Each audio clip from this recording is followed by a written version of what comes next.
Hello and welcome to this lesson on point of view. So you're going to write a story and you need to figure out all sorts of different things, including which point of view you're going to use. Point of view. What does that even mean? And how do I know which point of view I'm using? Well, there are four major types of points of view that we are going to look at, and then we'll just figure out from there which one you should use. All right, so let's look at the first one. The first point of view is called first person. Now, first person is a good way to look at this is you have a character, okay? You notice that in this little picture here, you have the character and you're basically inside this character's head, okay? And you're like, oh, okay, like they're seeing what they're seeing. First person, okay. Now, how do we figure out how that looks as far as writing and what rules follow with it? Well, for first person, it uses I or forms thereof like me or my or mine. So that's how we know how we write it. Now, one of the things that, one of the rules, as it were, is that you have to stay inside the main characters the whole time, the character's head the whole time. Meaning you can only feel and experience what the main character feels. So if I'm writing a short story or a story and I say, I woke up feeling tired. I looked over to my wife and saw that she looked happy. Okay, now I don't know how she feels. I have no idea how she feels. I have no idea what she's thinking of. All I can do is observe because I'm stuck inside my own head. So that's important that we can only feel and experience what the main character feels. Now the main character can observe and think and have introspection, but they don't know what other people are feeling or thinking. Okay, that's very important. All right, some examples of this. I went to the store. Okay, who went to the store? I went to the store. It's like a treasure hunt. Oh, I. Okay, first person. My mom gave me money. My mom gave me money. Okay, so again, using the forms of I, my, and me. Okay. Jane looked like she was going to kiss me. Okay, so even though we're starting off with Jane, when we get down here at the end, okay, so again, this is my observation. I'm using first person, and from my observation, it looks like she was going to kiss me. So that's still considered to be first person. All right, let's move on to the next one. Second person. Second person. This one's weird. This one, instead of using I or something like this, it uses you. You. What? Huh? What? Second person? This is a bit of a strange point of view. Okay, it uses you or forms thereof. You, your, yourself. It stays inside the reader's head the whole time. Now, this is very strange.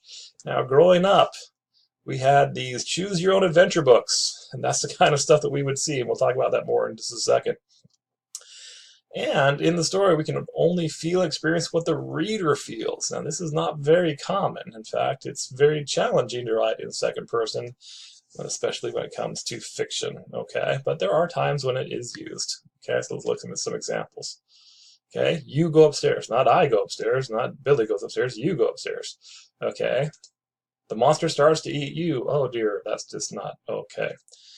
You take a bite of the apple and discover it is rotten. Okay, yeah, all right. Note, people tend to speak using second person, but it's not appropriate for most forms of writing. When we write, I've noticed a lot that people want to include you just because that's the way that we speak. Now, again, growing up, we had these choose your own adventure books. You know, you walk down, okay, so you turn to the first page and it says, okay, you're walking down a dark forest. And if you can come to a fork in the road. If you turn left, go to page 14. If you go right, turn to page 18. I'm going to go left, so I turn to page 14. You're dead. Oh, okay. Where we see this more often now is in video games. Especially like first-person shooters where you'll see like they'll have the action happening up here and down the text. It's like you are being shot at, you are out of ammo, you are bleeding out. Okay, what are you thinking? Anyway, stuff like that. So that's where we see second person. Not recommended for using this when writing novels. Can be done, but extremely tricky. Okay, moving on. Now, the next two are really basically kind of a division of third person. There's one called third person limited, and then we'll get to the other one in just a second. So for third person limited, is told from a narrator or a ghost kind of a figure. Okay, so the narrator can look inside a character's head and see and feel what the character is feeling, but it isn't. But the narrator is not the character, Okay, and how this is, well, that's kind of out of order. Let's do it that way. Okay, well, that was a little strange. Uses they or forms thereof, like names, inside the head of a character that's not you. Okay, can only feel and experience what the character feels. It is possible to use more than one character, but there needs to be a clear distinction when a change is made. So we'll kind of go through this. Okay, so it's like instead of saying I went to the store, or you went to the store, Jane went to the store, or Daquan went to the store. Instead of a character that's not you, so it's not you experience this. I didn't wake up this morning. Janice woke up this morning. Okay, you can only feel and experience what that particular character feels. Okay. Now, it is possible to use this for more than one character per story, but there needs to be a clear distinction when a change is made. Meaning, and a perfect example of this, if anyone's read any of the Game of Thrones books, each chapter is named for the name of the character whose point of view it is written from. Okay, so sometimes you can have that clear distinction is a chapter break. Sometimes it's a section break. Okay, but you need to stick within one character's head the whole time. And if you don't, then you're slipped over into the next one, which we'll talk about in a second. So let's look at some examples of third person limited. Okay, let's look. They went to the movies. Not I went to the movies, not you went to the movies, they went to the movies. Ricky lost Sally's phone number. Okay, I didn't lose Sally's phone number. You didn't lose Sally's phone number. Okay. At the end of the day, Jane was tired. Not I was tired, not you were tired, but Jane was tired. So again, we are explaining what a character is feeling that is not us. Okay, and a way to remember this, it's happening to someone else. And then the last one that we'll talk about is third person omniscient. Omniscient is basically, again, told by the narrator, not one of the characters, but omniscient means basically knows all. They can see and know everything. Okay, they're not limited. They are omniscient. Well, what? Okay, and again, it uses, just like the other one, third person forms or thereof, like names. But it's told by someone who is all-knowing. That's what omniscient means. Often the word omniscient is linked to God. You hear God is omniscient, all-knowing. So that's where you may have heard that word before. Okay.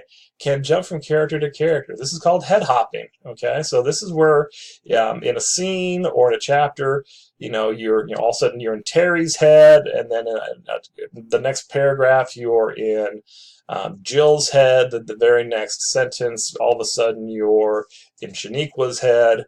Okay. So you're jumping from whatever. That is omniscient. At any time you can jump around. Okay.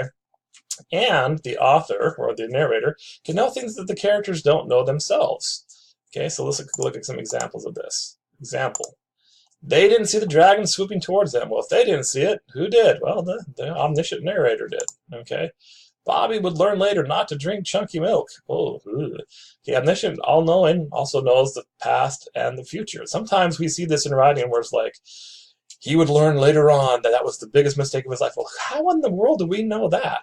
Really, the only way that we have that information is if the narrator is omniscient. So sometimes we see that when it's not written in omniscient, but it is thrown in there, okay? Behind Jill was the killer. Oh, dear. Okay, well, if Jill didn't know the killer was behind her, who did? Well, the omniscient person. Okay.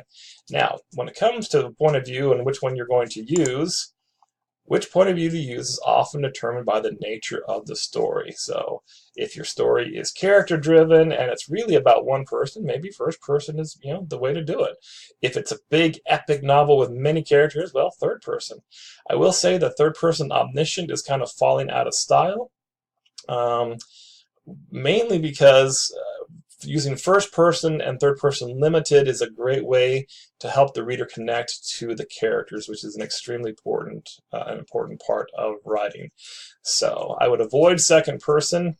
Don't use second person when writing. Third person omniscient, again, kind of falling out of favor. First or third limited, that is, really would have to be a thing, and it kind of is determined by the nature of the story. So there is a little refresher on point of view, and hope you enjoyed it.